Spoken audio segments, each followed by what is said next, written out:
Hello, everybody. I don't even know if there's anybody here, but it doesn't matter because I'm testing some very cool new technology. Obviously, not testing a camera. I got shitty $30 Amazon camera here, which totally sucks, but that's cool. I am testing a new StreamYard setup here, going live on LinkedIn, Facebook, and YouTube all at the same time. And thought I'd make it interesting. I invited, sporadically, one or two people. Let's see if they turn up. But that's super cool because I want to really talk about imposter syndrome today. It's a bit like, I don't know if you know any hypochondriacs in your life. Once people get a name for something, suddenly it all becomes so relevant and everybody has it, right? And I see post after post after post after post on imposter syndrome. And I think it's all bollocks that people need to stop like feeding that monkey. Because guess what? Cupcake.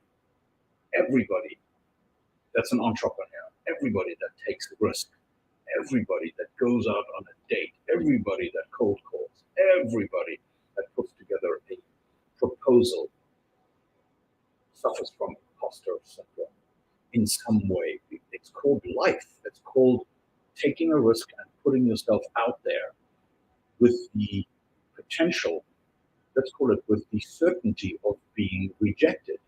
Because operating from a safe place where you cannot be rejected, it doesn't exist. I mean, it really doesn't exist. So every entrepreneur, every business builder, every salesman, literally every person I know struggles with sometimes feeling like, oh crap, what if I go there and nobody, thinks I'm any good? What if I create this online program and nobody turns up and people don't think it's any good? What if I create this fund and people think it sucks and nobody buys it? What if I create this product and nobody buys it and people think it sucks? Well, some people will think it sucks, right? And you know, some of the most successful people that I know, I know some really, really phenomenal people who have achieved a lot in their life, and they get the most incredible amount of hatred being thrown at them, and all sorts of criticisms and things like that. And Brendan Burchard is one of those guys, somebody I really respect, even though he's technically not my cup of tea, but I really respect him. He calls it the success tax. Once you start getting successful, there are people who want to take you down. So in some ways, that can affect you too.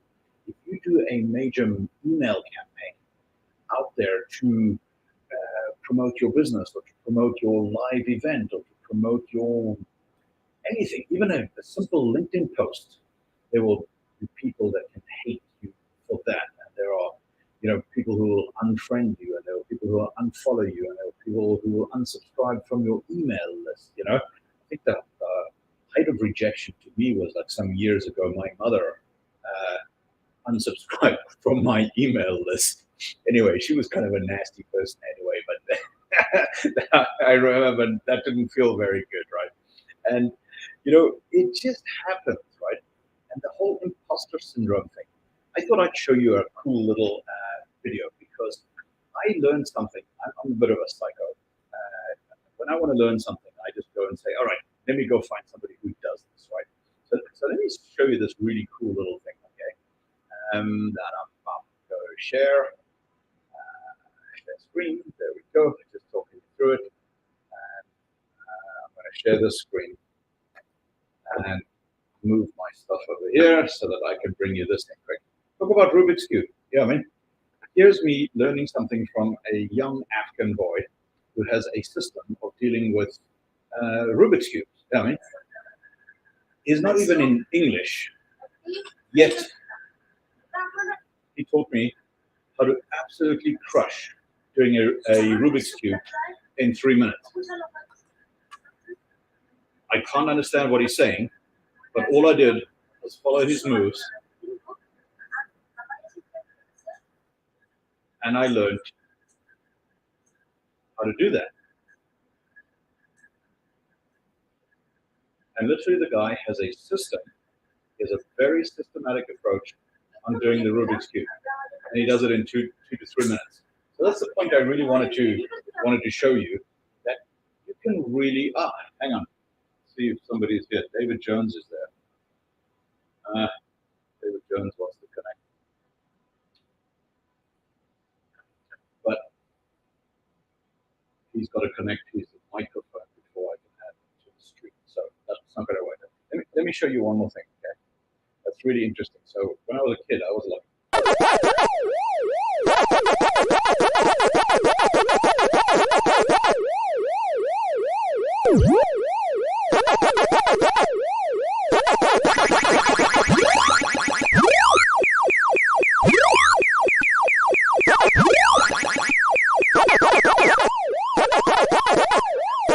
there are tips and tricks that you can learn very, very quickly on how to win attack. So let's get down to imposter syndrome. I'm sorry, I'm not in my main office, so I've got ridiculous old school technology here. I also have a golden retriever under the desk here who's petrified. All right, just don't worry. But I want you to think about imposter syndrome in a little differently. So anytime that you feel insecure, that you feel like, should I post this? Should I upload this? Should I create this course? Very, very simple. Let me show you a cool little trick. Make sure that you guys can see it all. Draw a line on a piece of paper. Start here at 0, put a 10 over there, 5 over here, 6, 7, 8, 9, and so on. Okay. So let's say in your field of influence, in your field of expertise, if somebody were to ask you and say, "Hey, John, what is on a scale of 0 to 10? What is your expertise, your knowledge base?" Most people who are in some kind of industry for long enough will go, "Okay, 6." Some people I get immediately go, "Yeah, I'm a 10," and I go, "Yeah, bullshit." But think of it. Let's say for today's example, you were 6. Now, then I ask you a second question. Where were you 5 years ago? Oh shit, I was a 2. I was a 2 5 years ago. So that's a 2 5 years ago. So 5 years ago, you moved your knowledge base, your expertise, your resources, and your capabilities from 2 to a 5. So when you're feeling lousy, when you're feeling unsure of yourself, very simple. Just roll this out and go, there's a whole bunch of people here. I've got them in little purple dots. There's a whole bunch of people here in green dots. And there's a couple of people here that are blue dots. And they're all below a 6.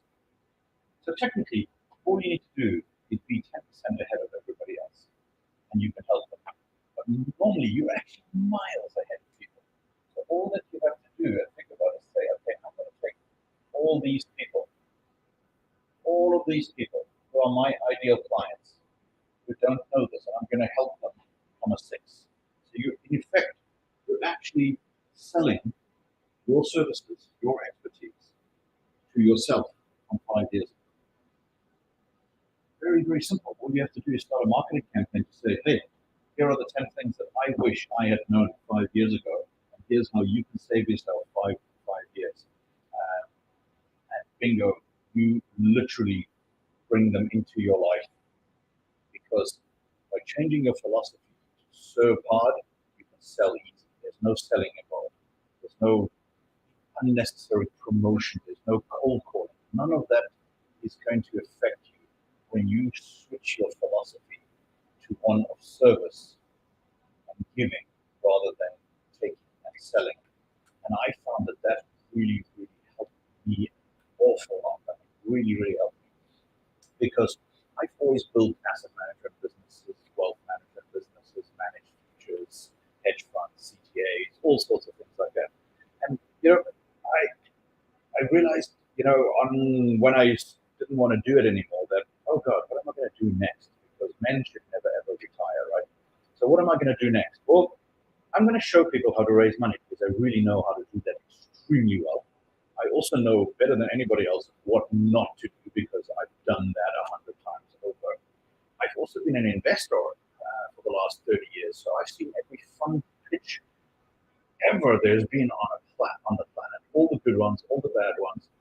I've seen funds that really should not be in existence raise 30, 40 billion dollars, and mind-blowingly, those guys should be in jail or in an insane asylum, yet they're managing 50, $100 billion. How did they do it?